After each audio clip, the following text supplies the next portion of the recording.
Live.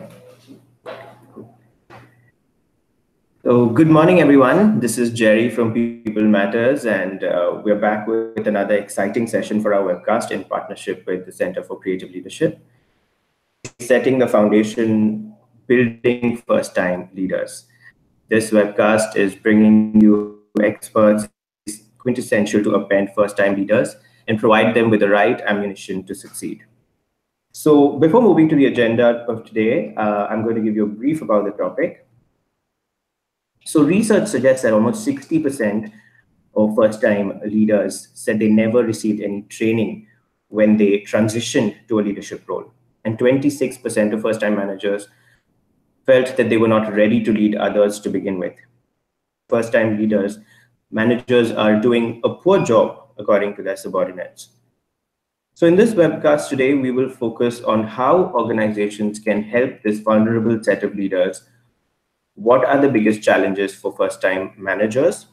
And how can organizations transform their people, process, technology to help effectively deal with their challenges?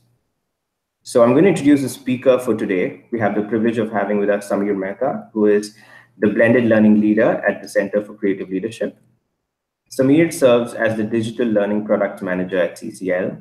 He works with various groups to ensure that the digital learning products and blended learning solutions are designed and delivered seamlessly for the clients. He enjoys digital learning journeys for sophisticated, discerning professionals that are truly immersive and blended. Our partner for today's webcast is Center for Creative Leadership, a top-ranked global provider of leadership development. And CCL is ranked amongst the top 5 executive education providers by the Financial Times and is also in the top 10 list of Bloomberg Business Week. We've saved time for you to ask questions at the end of this webcast. So for those of you who want to submit live, you can use the chat section at any time during this presentation, and we will respond to as many questions as time allows. So we have an exciting topic ahead of us. So without any further delay, let me invite Samir to take over. Over to you, Samir.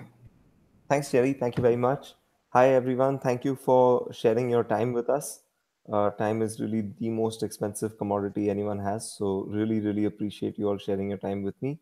What I'm going to do is switch over to PowerPoint in just a second and walk you through, our perspective on first-time leaders. I think Jerry really called out the big challenges, and I'll be revisiting that. But we're really passionate about this because leadership development is all we do as an organization. And so, first-time leaders are by definition a group that we care a lot about.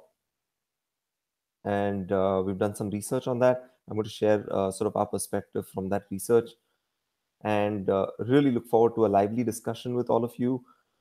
Please do share your questions. Like Jerry said, we'll take as many as we can while we're together, and then we can always do some follow-up and have a deeper discussion as we go along. So I'm going to jump right in. Just quickly, Jerry called out some things about CCL. I'm only putting this up here to say the perspective that I'm sharing today on first-time managers, first-time leaders is not my personal opinion.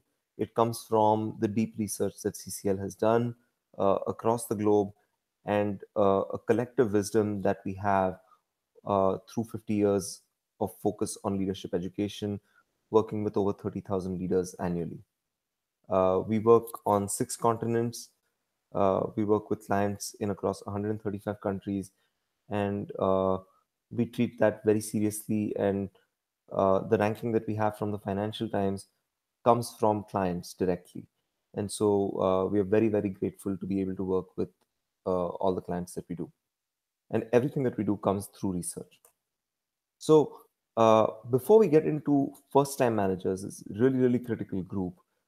We know through our own research that leadership development has immense impact, right? Leadership development helps improve bottom line financial performance. It helps attract and retain top talent, which is so competitive in today's world.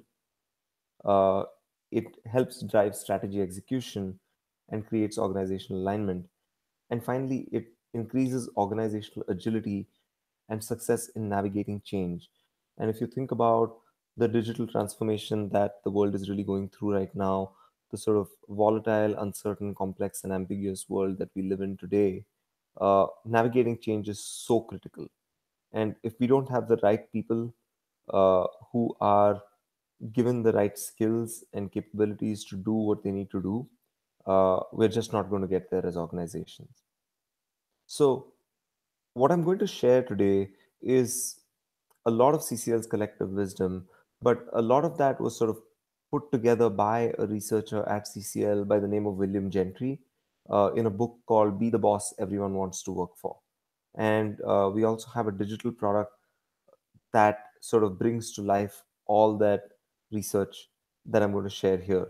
So again, I'm sharing this more with the perspective of saying that's where all of the points of view that I'm bringing forth come from. It's not like, hey, somebody thought a lot about this and came up with these things. It comes from research which is heavily quant oriented as well as qualitative. So before we dive in, right? Let's just ask ourselves this one question. Let's say we had a plane. You have a plane, you own a plane. It's this nice looking plane here. Would you allow someone to fly your plane without training? Right? Like, would you hand them the keys to your plane and say, "Great, go ahead. I haven't seen your license or anything. I don't know, but why don't you fly it?" Highly unlikely, right? But what do we do with people who we give the license to lead other people in our organizations across the globe? Uh, Jerry called out some of these statistics as we were starting off. New leaders who receive no development are about 60%. Uh, on average, 50% of leaders are considered ineffective at work. 40% of new leaders are considered to have failed within the first 18 months. And it actually takes about 143 days for people to actually figure out that a new leader has failed to make the transition. So we don't equip these folks with the tools they need, the training they need when they need it. And a large number of them are failing. And if you think about first time leaders, these are people who go from individual contributor to first time leader. These people are really the glue in the organization. These are the people getting the work done uh, at the you know uh, at the core of the organization, and we're not equipping them to succeed. It's a significant problem. So CCL did a fair bit of research on this. This became a very important problem for us to think about. And if you boil it down, what happens very often is situations like this, right? Boss says, here you go, we have an opportunity for you, you can sign the paper and you'll be a manager on Monday.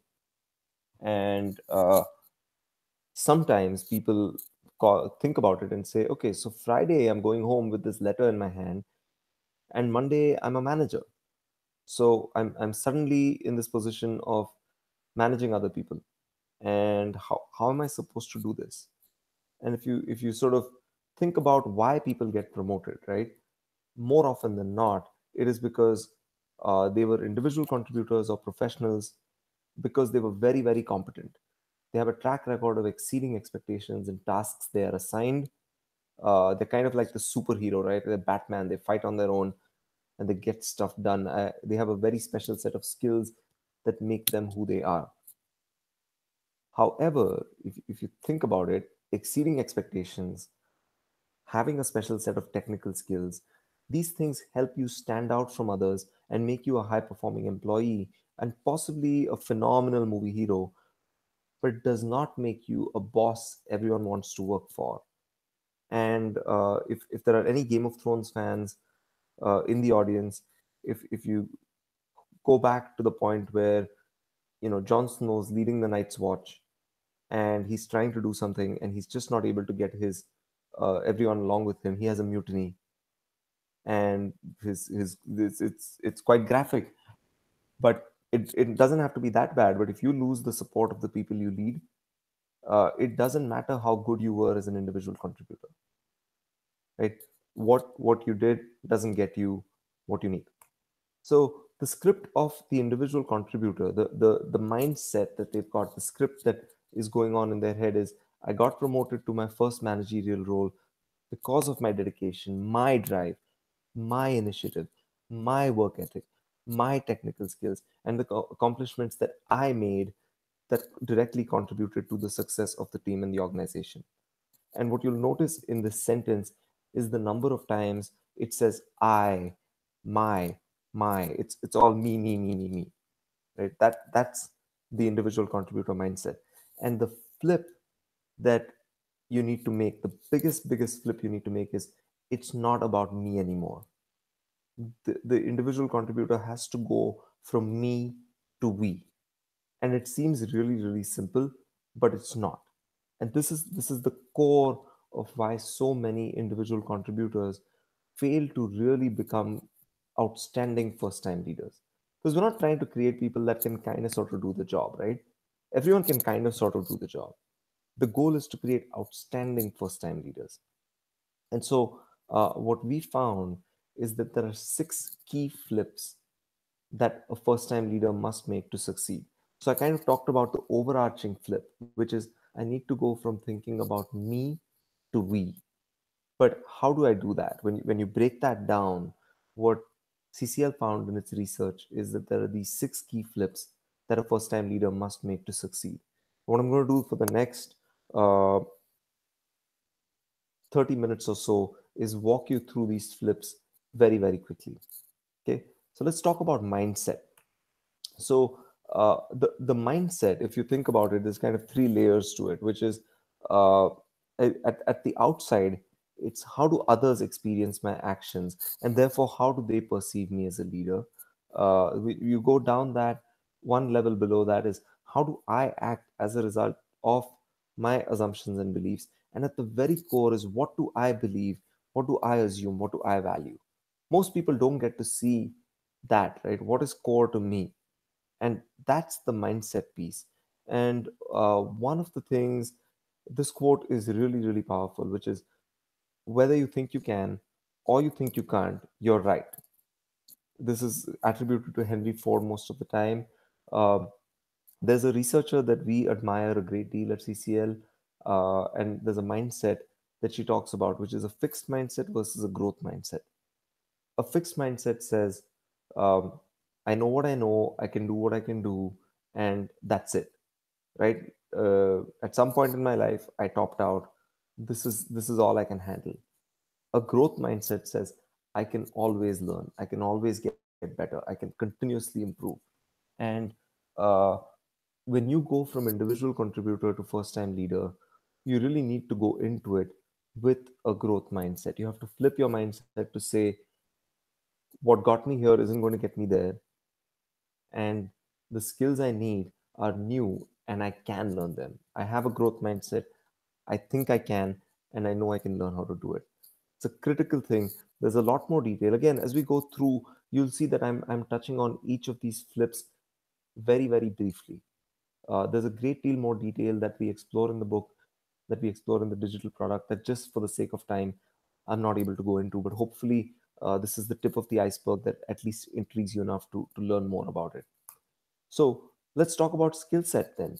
Right? What is the skill set that a first time leader needs?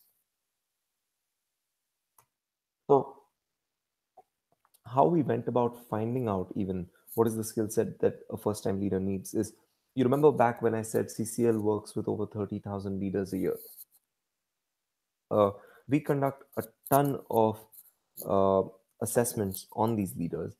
And one of the things we do with a lot of people that go through CCL programs is we conduct assessments for development.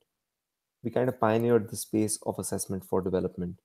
And we often ask, what skills do you think are important for this leader to succeed? We ask the individual who is participating in the program, and we ask the people around them. So 360, we ask their boss, we ask their peers, we ask their subordinates. How important do you think this skill is for these people to improve? And then we also ask them, how well do you think this person demonstrates the skill? Right? So it's a twofold question. How effective or ineffective do you think this person is? That's how well are they doing this thing? And then how important do you think this is for this person to be successful in their role? And what we found in our research is that there is a strong overlap in these two things for first time managers. The people around them are saying there are four things that they really need to be successful in their role. And oh, interesting, those four things happen to be the things that they're not very good at. So it's a perfect overlap, right? Guess what? You're not very good at these four things, and in fact, these four things are really important for you to be good at your job. And so these four skills are influence, communication, leading team achievement, and developing others. These are the four key skills that first time leaders need to develop to be successful in their role. The people around them, their bosses, their peers, their subordinates say these are very important, and the people around them, as well as they themselves, acknowledge that these are the skills that they are most lacking in or they need to develop the most in. So let's talk about each of these a little bit. So, communication is unbelievably important when people become first time leaders. As a leader, you are never not communicating, right? Even if you're sitting down and looking at your phone, that's sending a message to the people around you. If someone's coming to talk to you about a problem that they have and they report to you and you're looking at your phone, that sends a message. So it really matters less how you, as a first time leader, like to communicate. It matters much more how the people that you lead, the people that you work with, want to be communicated to. So the platinum rule, and this we come back to this many times, is communicate with others the way they want to be communicated with. So this is, again, think about that flip, right? It's not about me, it's about we. It's about the people that I serve as a leader. And the other critical thing about communication that especially individual contributors making the flip to first time leaders need to think about is a strategy to communicate is to listen more than to speak. And this is really hard, especially for people that have been very successful individual contributors. The key to success for them has been very often to speak more than to listen. So you really need to flip that. Influence, again, unbelievably important as a first time leader because now you aren't doing the work yourself, you are working with others to achieve results. And influence can be achieved through logical appeals. This is an approach that most professionals go to most easily.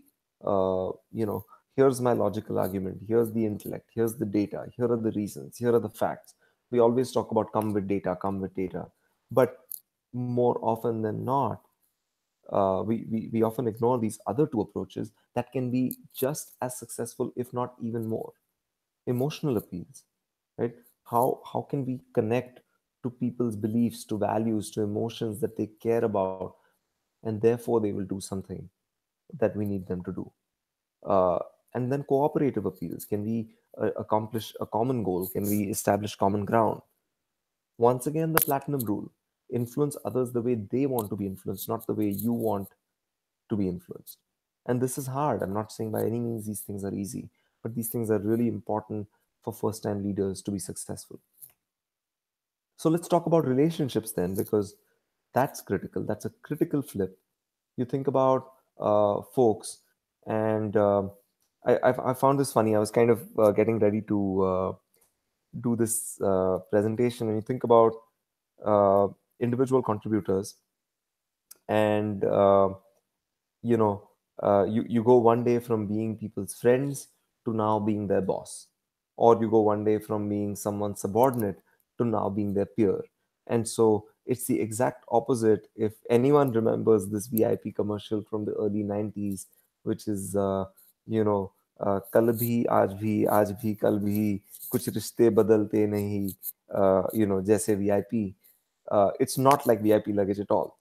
It changes, and you have to be very, very aware of the fact that the relationship has changed, and you need to think about it. Relationships have some key elements. Leading team achievement, You must identify the key relationships that you need to work on. You need to monitor external factors for your team's goal. You need to create a team structure that empowers team members. You need to set a clear direction for your team and build organizational support outside of your team as well. Really critical. Relationships become really, really critical as a first time leader. And then one relationship that very often folks don't think about as much, but it is the boss relationship, which as an individual contributor was important. But when you go to the next level, it's even more important. And you kind of need to manage your boss. And when it's working well, you get what you need, your boss gets what they need, and the organization gets what it needs. So, really, really critical. Before I kind of jump forward, Jerry, are we going okay? Can you hear me okay? Is there anything um, that I need to modify at this point? No, Samir, I think it's going really. All right, excellent. Thank you very much. So, going down that path of relationships and really CCL's definition of leadership, because we've been developing leaders for so many years. A lot of our publications have sort of become the canon for a lot of work, and so we felt at one point there was necessary to put down a somewhat formal definition of leadership, and this is what we came up with. Leadership is a social process that enables people to work together as a cohesive group to produce collective results. And when you break it down, it breaks down into three things. So there are three outcomes to leadership. Leadership is happening when there is direction. When a group has agreement on the overall goals for that group, that's called direction. Right? You also need alignment. There's coordinated work within the group. We aren't stepping on each other's toes. We aren't dropping the ball in terms of, oh, I thought you would do that. I thought you would do that. Oh, we didn't do it. What happened? That's alignment. And finally, commitment, mutual responsibility for the group. Commitment is critical, especially to distinguish from direction. It is not commitment to the direction, right? It is not saying, yes, um, we all agree that our vision 2020 is our vision. That's not commitment. Commitment is going above and beyond. Commitment is putting the group, the goals of the group above individual goals. Right? That's commitment, mutual responsibility for the group. You see commitment when you see people uh, help each other in the team. You see commitment when you see that people are willing to do more than the 9 to 5. That's commitment, right? And we say leadership is happening when a group has direction, alignment, and commitment towards achieving the shared outcomes for the group. Uh, and as a first time leader, it's really critical to understand this concept. We spend a great deal of time on direction, alignment, and commitment with every leader level that we work with. CCL works with CEOs in a program that we call Leadership at the Peak. We've had a great deal of C suite executives attend our programs across the world. And for them, this concept is unbelievably important. And they think about how are they going to cascade direction, alignment, and commitment through their organization. And we work with first time leaders a great deal across the world again. And for them too, direction, alignment, and commitment for their team is unbelievably important. This is a phenomenally powerful concept. So let's then go on to this idea of the do it all attitude, right? As an individual contributor, once again, we've always been rewarded for being able to put our hand up and say, I'll do it, I can do it, I've got it, this is mine. I'm the person for the job. I can take it, I can take on even more. So doing it all is what we were rewarded for as an individual contributor. However, especially when you go into a first time leadership role, unless you genuinely have real superpowers and many hands, doing it all is not an option, right? So, when you think about it, developing others is your path forward. And I may be dating myself a little bit, but Laksh is one of my favorite movies of all time. Okay, um, I think it came out in 2004, and I've seen it many many times, and I absolutely love this movie. And for those that remember it, here is Karan Shergill. He's this guy who is kind of just having a good time in Delhi. He hangs out with his friends. He goes to coffee shops, wakes up really late, and doesn't really do anything. And by the end of the movie, he has really found his goal. And the movie is timed with um, you know the attacks from Pakistan in the Kargil sector, and he leads a team to go and take back a very important um peak during that conflict, right? And so you see this guy go from a completely mopey, lazy guy with absolutely no direction to you know l- this guy who can lead a team and go above and beyond and really achieve something.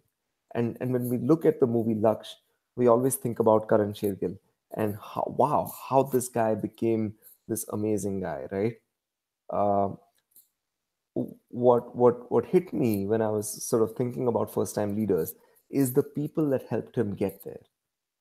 So again, if someone's not a movie buff, I apologize. I'll try to explain this. But for the people that have seen the movie, at the very start, there's this guy who, when he isn't taking his drill seriously, there is a sergeant who identifies that and gives him a tough time. He's then pulled up by the adjutant of the IMA, who gives him one more chance to make sure that he achieves what he does. And then finally, his commanding officer gives him an unbelievably hard mission. But he says, I believe in you. I know you can do it. So, as first time leaders, we have to think of ourselves less as Karan Shergill and more as the other people around him that help each of the people that work for us, each of the people that are on our teams, really become the best leader that they can. So our job has now changed as first time leaders from being the rock star to now creating rock stars, right? Um, let's talk about perspective then, because as an individual contributor, once again, our goal is simply to make sure that we do what we're supposed to do, and we get a task and we have to knock it out. If you're a software developer, I started my career at Infosys. I was writing code, and my job was to make sure that my module was done. It was tested, it worked perfectly, it achieved all the test case outcomes that it needed to, and I did it on time and I did it without bugs. That was my job. But once you become a module leader, once you become a team leader, suddenly your perspective changes, and it has to. And when kind of going back into mythology a little bit, you think about Arjuna at the early stages of his own uh, development as a leader, and when he goes to the Swayamvar, they ask him, "What can you see, Arjuna? What do you see?" And even when Dronacharya is teaching him, all he sees is the eye of the bird. When he goes to the Swayamvar, all he sees is the eye of the fish, and he goes after that one thing. And that was fine in that stage when he had to do one simple thing. But when you take him out into Kurukshetra, and he has to do much more, he has to lead an army, he has to achieve an outcome that is much larger than his own individual achievements. You must go from Arjuna the archer to Arjuna the general. And that is what a first time leader needs to achieve as well. They have to broaden their perspective. They have to think larger than, oh, what's my job? I'll do my job and everyone will see what my job is. And one of the things that very often gets talked about as people get promoted and as people start to see the organization around them is this idea of organizational, excuse me, is this idea of organizational politics, right? Oh, it's politics, it's dirty, it's politics. I don't want to get into politics. You have no choice, right? It is not a problem that can be eliminated. Where there are people, there are hierarchies, whether formal or informal. Where there are people, there is an environment. It is as real as the air we breathe. You must understand yourself and the environment around you. You must use that knowledge to be flexible and versatile enough to obtain the goals that benefit you and others. And it is extremely important to act in a sincere and authentic way, right? Organizational politics, hierarchy, power structures, informal power structures are always going to exist. And being able to navigate them is extremely important. So, why be politically savvy? Right? We've done a lot of research on politically savvy leaders, and people who are politically savvy actually feel more satisfied with their job. They experience more commitment to their organization. They are more productive with their work. They go above and beyond what is outlined with their work, and they have better career success and prospects for their future. So, for those that were dreaming for the amazing organization that has no politics in it, it doesn't exist. It doesn't matter what organization you work for, uh, it's just different, right? Because very often we come into a new company, we change jobs, and you say, wow, this is so good. My last place was so political. And then 6 months down the line, you realize, oh, this place is also political, just different. And that's okay. That's perfectly okay. People that accept that as a reality and learn how to navigate it are more successful than people that keep fighting that and searching for some sort of utopian workplace where everyone just does everything as if there are no incentives involved, right? So, one thing that helps people navigate the political landscape of their organization is creating a powerful network. Again, two researchers at CCL did a great deal of research on this. Phil Wilburn and Kristen Cullen Lester, and Bill pulled this into his book. And there are good networks and there are bad networks. Okay, so it's not just networking. Again, like politics, is often considered a bad word, but it's not. It Having a network is critical to being successful. It's not a bad thing, and a network can be created by being a good, authentic professional. And what you want to strive for in terms of what you want your network to look like is you want it to be open. And by open, what we mean is not everyone in your network knows everyone else. That's closed, right? You think about your immediate family, you, yourself, your parents, your spouse. That's a closed network. Everyone knows everyone. So you don't really, if you just close off at that immediate circle, or you think about work, you and your subordinates, that's a very closed network. You don't have many options outside of it. So you want it to be open. You want to be able to access a lot of people outside of the immediate circle around you. You also want it to be diverse. Right? You want people with different skill sets, with different perspectives, with different uh, access to different resources. You want it to be diverse, and you want it to be deep. You do need more people in your network, and you need your relationships to be strong in that network. So again, tip of the iceberg, but creating a powerful network around you is going to help you with your perspective. It's going to help you with your relationships, and it's going to help you be a successful first time leader. So finally, let's talk about focus in terms of that flip, right? uh, so focus is about, as we define it, flipping your focus is to do the right thing. And for anyone that has seen the Russell Peters piece about doing the right thing, it's obviously very facetious. Like, be a man, do the right thing, buy the jacket. I hope someone in the audience knows what I'm talking about, because if not, this is going to be rather strange. But do the right thing is a very, very simplistic statement, right? Whenever you're presented with two paths, do the right thing. What is the right thing? It's not easy. There's a great book that Gurcharan Das wrote some time ago now, called The Difficulty of Being Good. And he sort of titled it On the Subtle Art of Dharma. If folks have read this book, I'd love to hear feedback. But I think, this book came out at the time that Satyam had sort of gone down in flames, and Mahindra had taken over Satyam. PwC had sort of been hit pretty hard because of the Satyam scandal, and obviously connections with uh, what happened with Enron and what happened with these other places, and Gurcharan Das was really getting into this question of what is the right thing in the workplace, because very often, and we address that in the book as well, very often CEOs will make these broad sweeping statements of, you know whatever it is, do the ethical thing, do the right thing, whatever the cost. And it's really funny because apparently Ken Lay, the CEO of Enron, which is, pretty much at every business school, that's the case that's taught to show what bad ethics look like. And Ken Lay was at some kind of commencement speech 3 weeks before he got arrested, and he was telling people how to be moral and why doing the right thing is so important, whatever the price.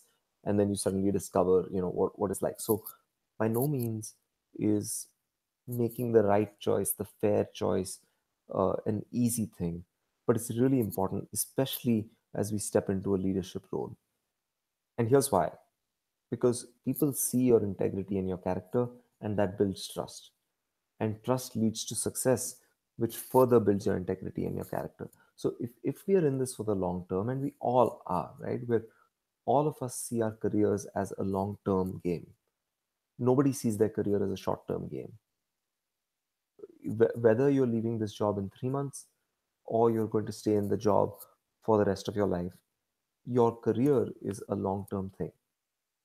And your reputation comes from your integrity and your character. Rarely is it more in focus than when you make that switch to a first time leader. So that's where integrity and character and trust really become critical. So that's the quick story.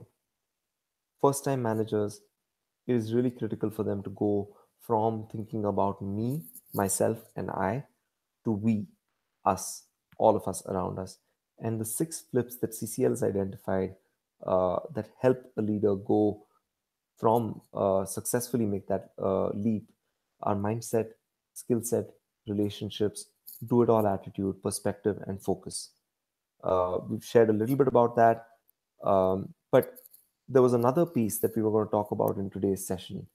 And that was this idea of how do organizations leverage technology to actually develop first time leaders? Because as we know, this is our largest cadre of leaders, right? These are the people just above individual contributors.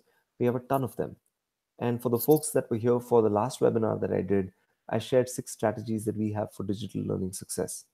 Um, and I'm not going to go over this again, but I think there are really important connections, because when you think about a large, very often geographically dispersed group of leaders that need to be developed quickly, that need. Only one person Uh, you have to manage.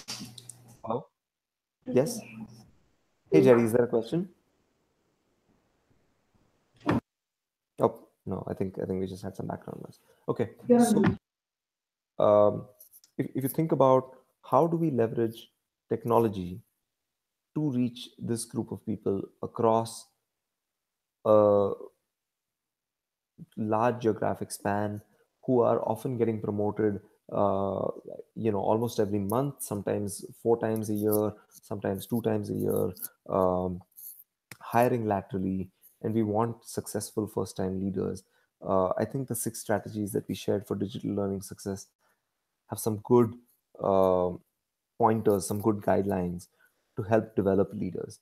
And what we did, and I'm not going to share a whole deal about this, but we created a product called CCL Boost, which basically goes into these 6 flips and that help people make that switch in their mental script. And what we did is we basically based it on the 6 flips. Um, and each flip only takes about a couple of hours to do in terms of absorbing the full content.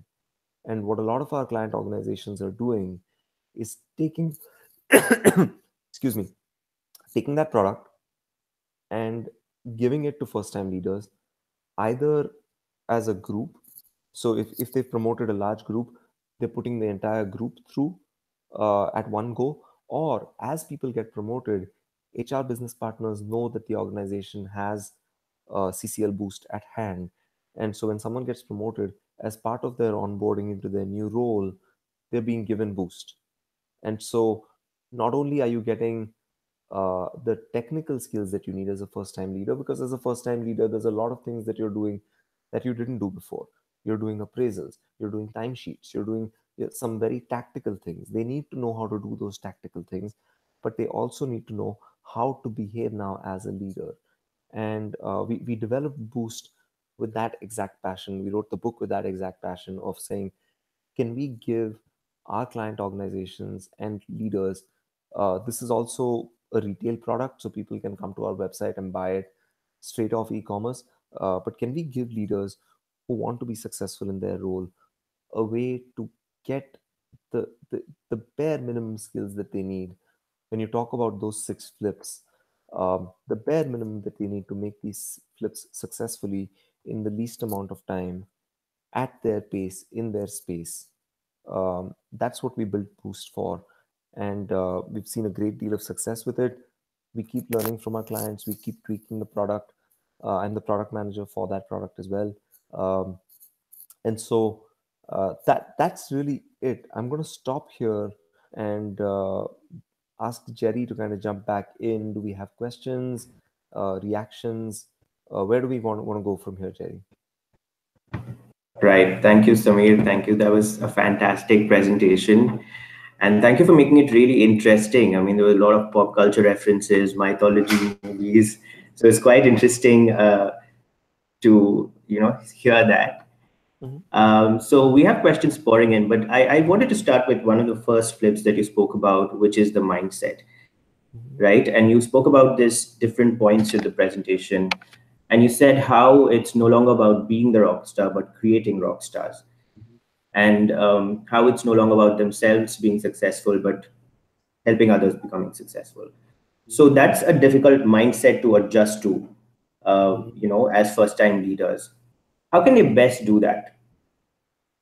Yeah, that's a phenomenal question. I think you've hit the nail on the head.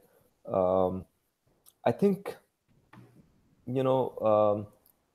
So the mindset piece is really important because it's a script we have in our head, right? Whether Hmm. we acknowledge it or not, there is always sort of a script when you go out the door in the morning, and you're heading to work or you're heading anywhere.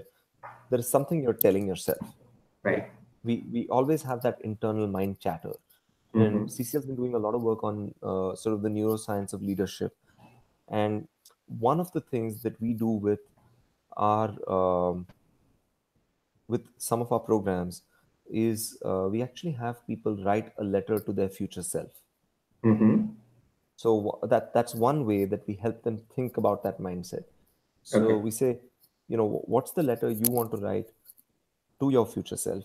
And there is some really interesting subtle things in what we found is if people use I in that letter, they are less likely to be successful in the flip that they want to make than if they use you.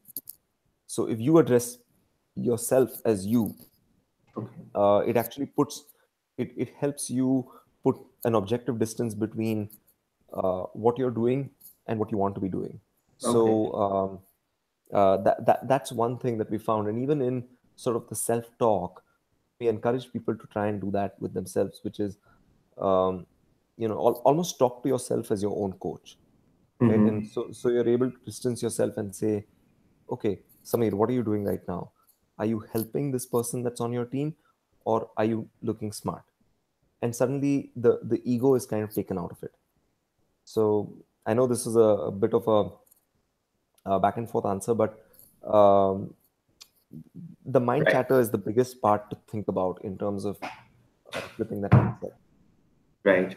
Great. Great. So listen to what story you're telling yourself and keep that Yeah, distance. yeah. Right. Okay. Great. Fantastic.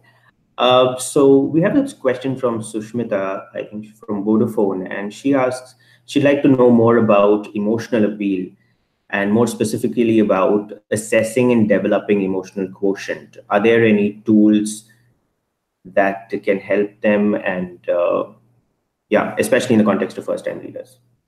Yeah, and I'm just going to go ahead and read her question. Influence plays a key role. Right.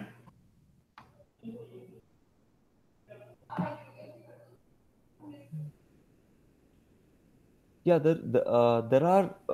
I think there's a good EQ tool that's in the market. I'll try and pull up details on that tool. I can't remember who provides it, but there is definitely a good emotional quotient tool that's out there in the market to assess uh, emotional quotient. Um, and think about developing emotional quotient. I mean, emotional quotient is a lot about empathy, right? It's not necessarily about uh, you don't have to agree with the point of view that uh, the person is in. You just have to be aware of it and be able to understand what it is. Right. Um, One of the interesting things I always kind of think about um, in terms of emotional appeals. In the workplace, we don't think about it all that much, but when you think about what people like Mahatma Gandhi did, or Nelson Mandela did, or you know, Martin Luther King achieved. He's really a disciple of Gandhi, as is Yeah.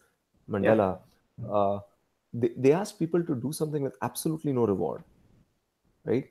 Go Mhm. stand in the Dandi March and get hit on the head and get put in jail for a reward that you will probably never reap.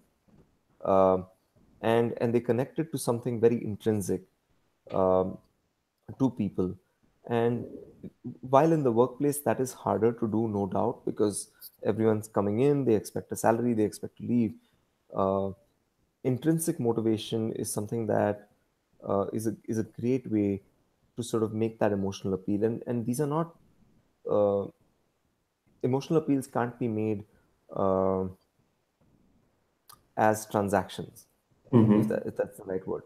Right. People have to respect you, they have to trust you, they have to know your character and your integrity, and then the emotional appeal works.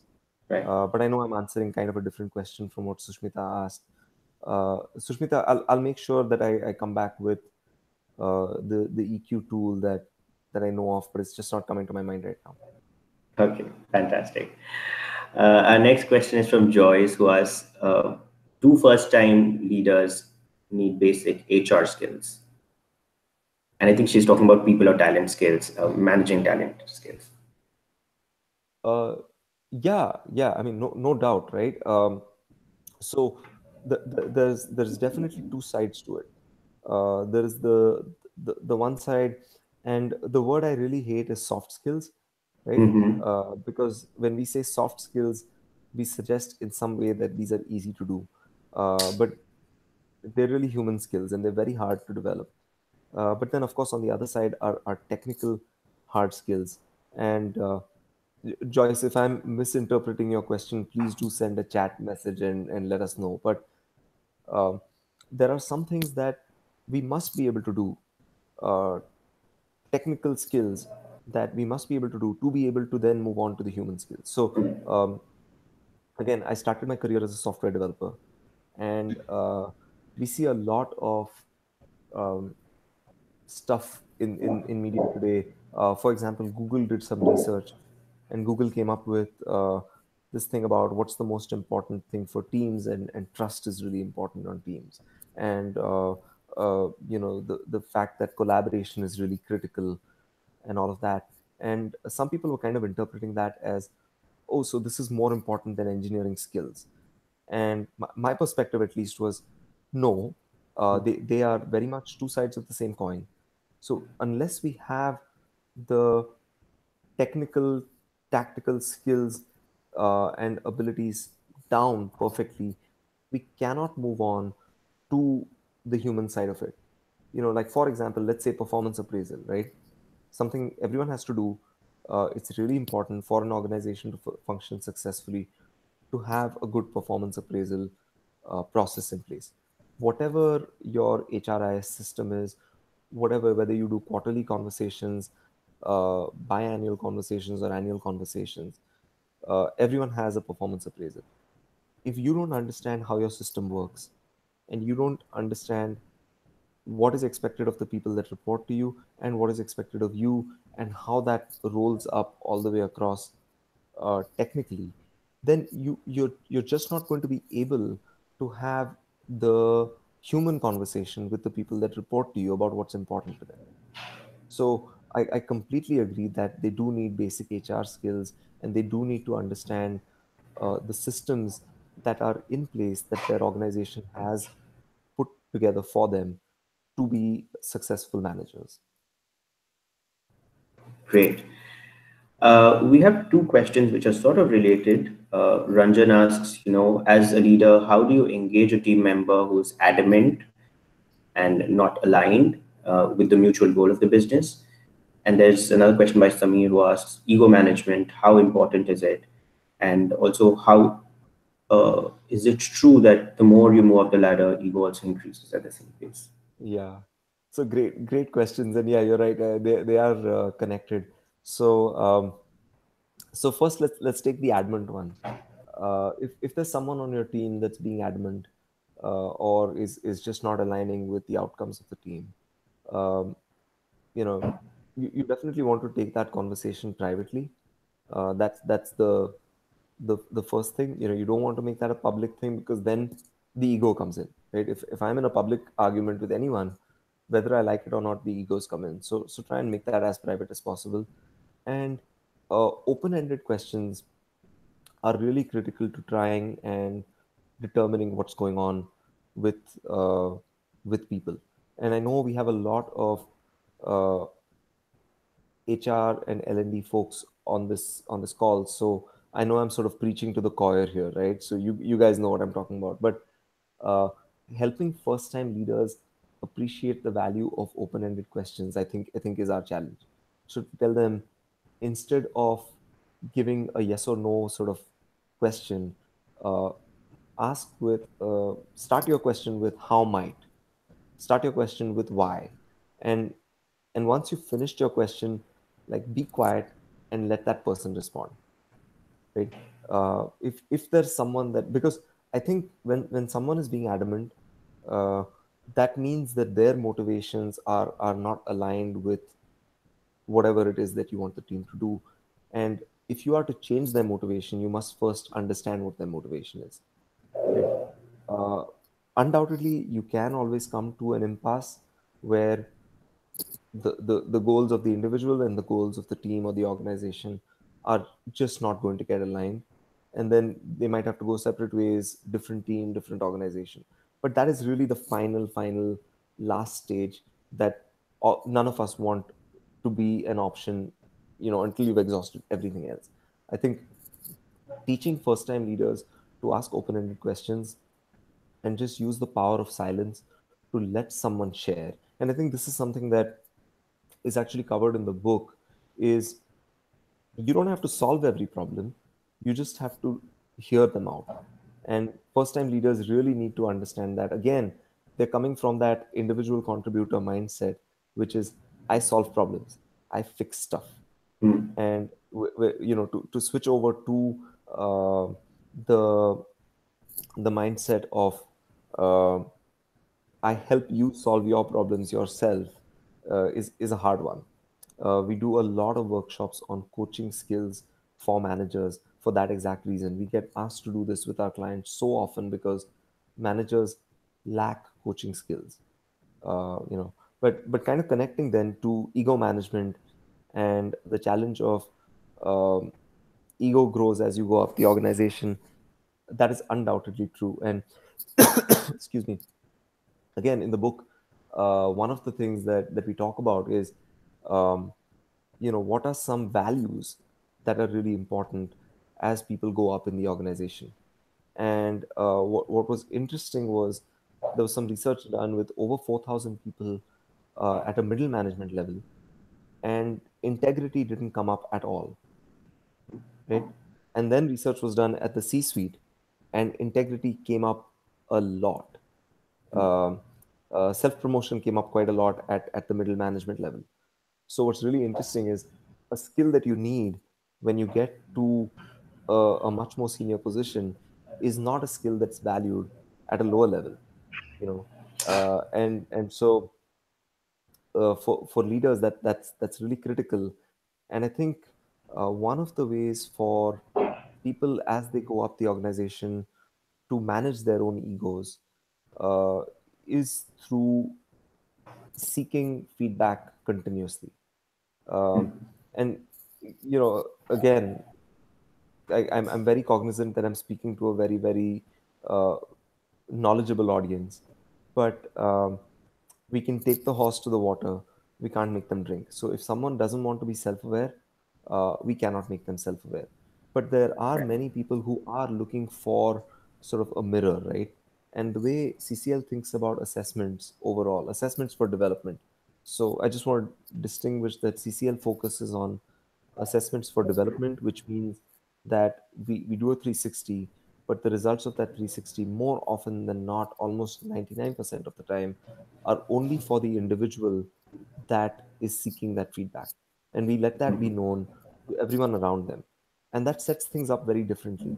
If I know that a 360 is being used for a promotion, the people I ask, the people that, how people give me that feedback is thought of very differently than if I know that this is only to help me develop. And an honest 360 every year to 2 years is a great way to manage someone's ego, because one of the other roles I play in my job at CCL is I'm a coach in some of our programs. And as a coach, we often go through a leader's 360, and I'll have people with 25 years of experience in VP positions in large organizations that just get jolted out of their seat because they see the feedback that they've got. Some of it is very positive, which they didn't expect, and some of it is very developmental in areas that they just didn't see. It's a complete blind side to them. Like, oh, I am seen as a very blunt, very aggressive person because I'm trying to achieve something, and I never intended that. I've hurt people. So I think 360s are a great way for ego management. Right. Great. Great. So there's another question by Amit, and he asks a question around. We often say that organizations have to work on first-time managers. What are your views on the industry to engage with academic institutions and work? So I think there's a question about the ecosystem, and he wants to know how can companies work with the industry, Mhm. academics, Mhm. and towards first-time leaders. Yeah. Yeah, I think that's a great question, and I think we're seeing more and more sort of academic corporate uh, partnerships or whatever. I work for sort of a quasi-academic organization. So, Center for Creative Leadership is actually set up as a non-profit think tank. We do a great deal of programs. We do organizational consulting and leadership development and OD type of work. But we were originally set up as a think tank. And so, what we often find is with our clients, when clients want to really go deep, they will share more data than is needed, or than is the minimum data you need is like who are the participants, what are the competencies, what do you want to develop, right? Really basic. Or here's a bunch of first time leaders, give them the off the shelf program that you have because you already know what competencies are needed. uh, the book actually the book Be the Boss came out of research that we did with the corporate sector, because we have so many participants. We looked at all the 360s and we did interviews and we learned a lot. We also talked to HR and L&D folks in organizations, and we learned a lot. So I think there's a great ecosystem that's continuously developing between academia and and actually the corporate sector. And one more thing that's, I think, powering that in a really powerful, really positive way is the fact that we can now crunch data and look at information much faster than we ever have, right? We're not reliant on, oh, now I have to take this data, now I have to give it to somebody, then it has to come back. Uh, all of us have a great deal of computing power at our own hands. And so researchers can do things much faster than before. So again, I invite folks on the call.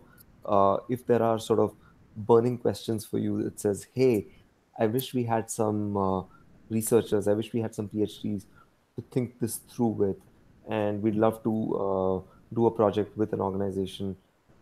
We have a research arm in our India office. A brilliant guy called Sunil Puri heads that up. They just launched a report called CHRO 3.0 that was very, very well received. And if there are other sort of burning research questions that you have that CCL can help with, we invite you to jump in with us. Fantastic. Thank you so much, Samir, for that. We will, I think, relay any other questions directly offline Mhm. time. But thank you so much for sharing all of those insights. So with that, it's a wrap of the Q&A session, and Samir to take the remaining questions offline.